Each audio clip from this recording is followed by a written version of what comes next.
Good morning hockey family, Etienne from Field Hockey Education. In today's video we'll be having a nice little discussion about the three-quarter press. This is my personal three-quarter press setup that I use normally with my teams. I will show you where I try and force the opposition to turn over the ball, and if they go to the opposite side, what I do with the press so that I can try and force them out and force them to where I want them to go so I can take off the ball with this press. I will show you how I set it up when the opposition changed their formation, but this is just a nice little information video that I would just want to give you coach to coach. If you are struggling with your press, hopefully this will help you to improve your press if you're struggling with your press with your team. But yes, this is just a nice little info. This is all that I use for my teams going forward in the season. I obviously do adjust it as it goes, but this is like the setup and where it goes from there. I hope you can use it with your team, or you can improve your press if it's struggling with this little bit of information. But thank you for watching this video, and let's go. If you have not subscribed yet, please click that little icon in the bottom corner. Please like this video because it shows the support towards my channel. Thank you for all the support so far in this channel. I really do appreciate it, and enjoy the next video. So how I would set up my press is, if the opposition is crosses on the board, so if the opposition has 4 defenders at the back, and then they will have, let's say for example, 3 midfielders and 3 attackers, I will then set up with an arrowhead, attacking arrowhead. So when I am circles, I will have an attacking arrowhead formation, and I will have the midfielders or links man marking, and then I will have the back 4 man marking, or back 3, and then I'll have an extra center back that will be mainly just for being wherever the ball will go. So if the ball goes there, they will try and get in line of the ball so they can protect the goal area, like the direct route. So they will have that extra, so they will just basically in this little space over here, they will just keep moving up and down. So they will move that way or this way, just for wherever the ball is, so that they can just be in the middle of the direct route towards the goal. So what I will then tell is this forward will be responsible for this back, the center forward will be responsible for the 2 center backs, and then this wing will be responsible for that forward, or back, sorry. If the opposition have a 3, just 3 at the back, I will then switch to an inverted arrowhead, because if there are 3 at the back, it means that they pushed one of their extra players in the midfield, making it 4 people in the midfield. So I would either do an arrowhead inverted, so we'll have center forward being there so they can mark this player, or I will use the extra player over here to then just step onto the center link or center midfield, and then have the center midfield marking this player, and then I will still have the attacking arrowhead. But that just depends on how the game goes.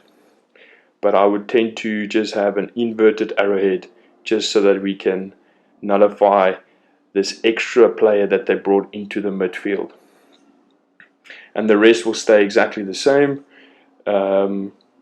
They will mark their players on the side, and then they will just have this one player that can't do much if we are marking every player from there.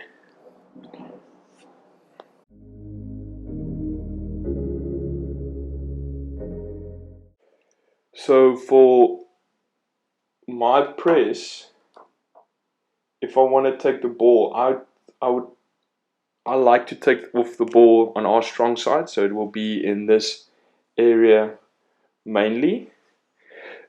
So let's just say, for example, they have a back four.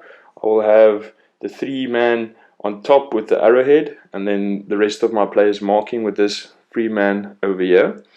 I will try and force them as soon as they pass the ball there and they pass it to this side there. I will try and give them the line. So I will try and tell my forward over here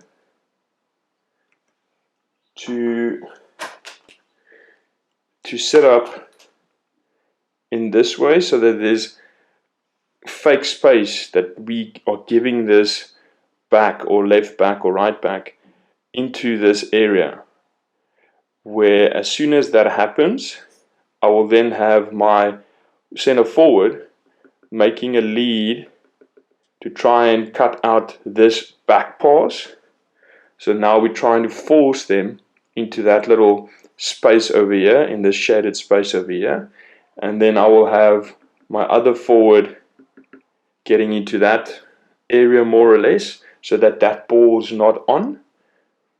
And then these 3 midfielders from the opposition will obviously try and make leads in between here to get them, but with my 3 midfielders marking as well, it will be either that they will try and force and pass down the line for this forward of them to run maybe and try and get the ball there, where hopefully my defender will step in front of it and then we'll take off the ball.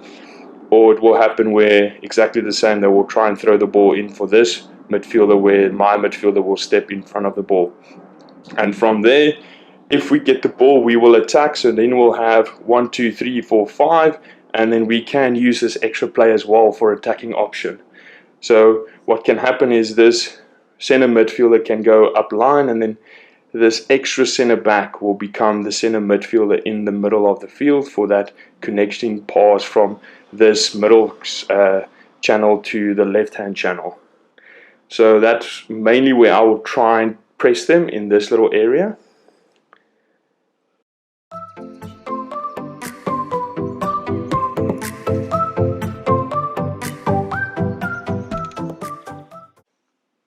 So for an example, if the opposition decides to go this way with the ball, what I tend to tell my players is we want to try and not give them the line, because now they're on their strong side. So they're on their strong side and we on our weak side of the stick. So I will try and tell my players we're going to form a pocket, a midfield pocket in this little area. So if they decide to go this side, then I will try and tell my forward over here to run as quick and sprint as quick as he can to try and block off the line and force this player to pass inside. So that will mean he will set up the pocket. So if he goes there, he would then set up the midfield pocket, and in turn this forward will run there. This forward will then try and get to that space there to take over from the center mid, and then the center mid will step into that area there. So I will have my center forward there, my center mid there, and I will have my right wing marking that player. So now we have some sort of a pocket that we are creating there for this player. If they decide to pass the ball in here, we can get the ball from this pocket, because now if he's going to pass this ball there, he's going to probably pass the ball to his player over here, and they're going to run, and then my defender will follow. and then there will be a 4-man pocket in this little area. So we're trying to hold, we're not trying to attack the ball, we're trying to hold, not making tackles in this area. So because we want to try and win the ball on that side, so we're trying to force them. If he can't throw it here, he's going to go around, and then we're going to adjust our run, and then we're going to try and take off the ball there. So this is what I mainly would do if they try to get around this side of the press. But as all of you as coaches know, that a press is just there for pressuring the players to try and force the opposition into where you are comfortable. And sometimes it works, sometimes it doesn't work. But that's why I want to try and help you to use the press that I normally use, to see if you can maybe adjust your press in a way to get better results in the future. But yeah, I've adapted this press so much over the years. Sometimes it works, sometimes it doesn't work, and then you just need to go back and rethink and re-look at what is working and what's not working. But hopefully this press will help you as a coach to just maybe adapt your press to make it a better press in the season going forward.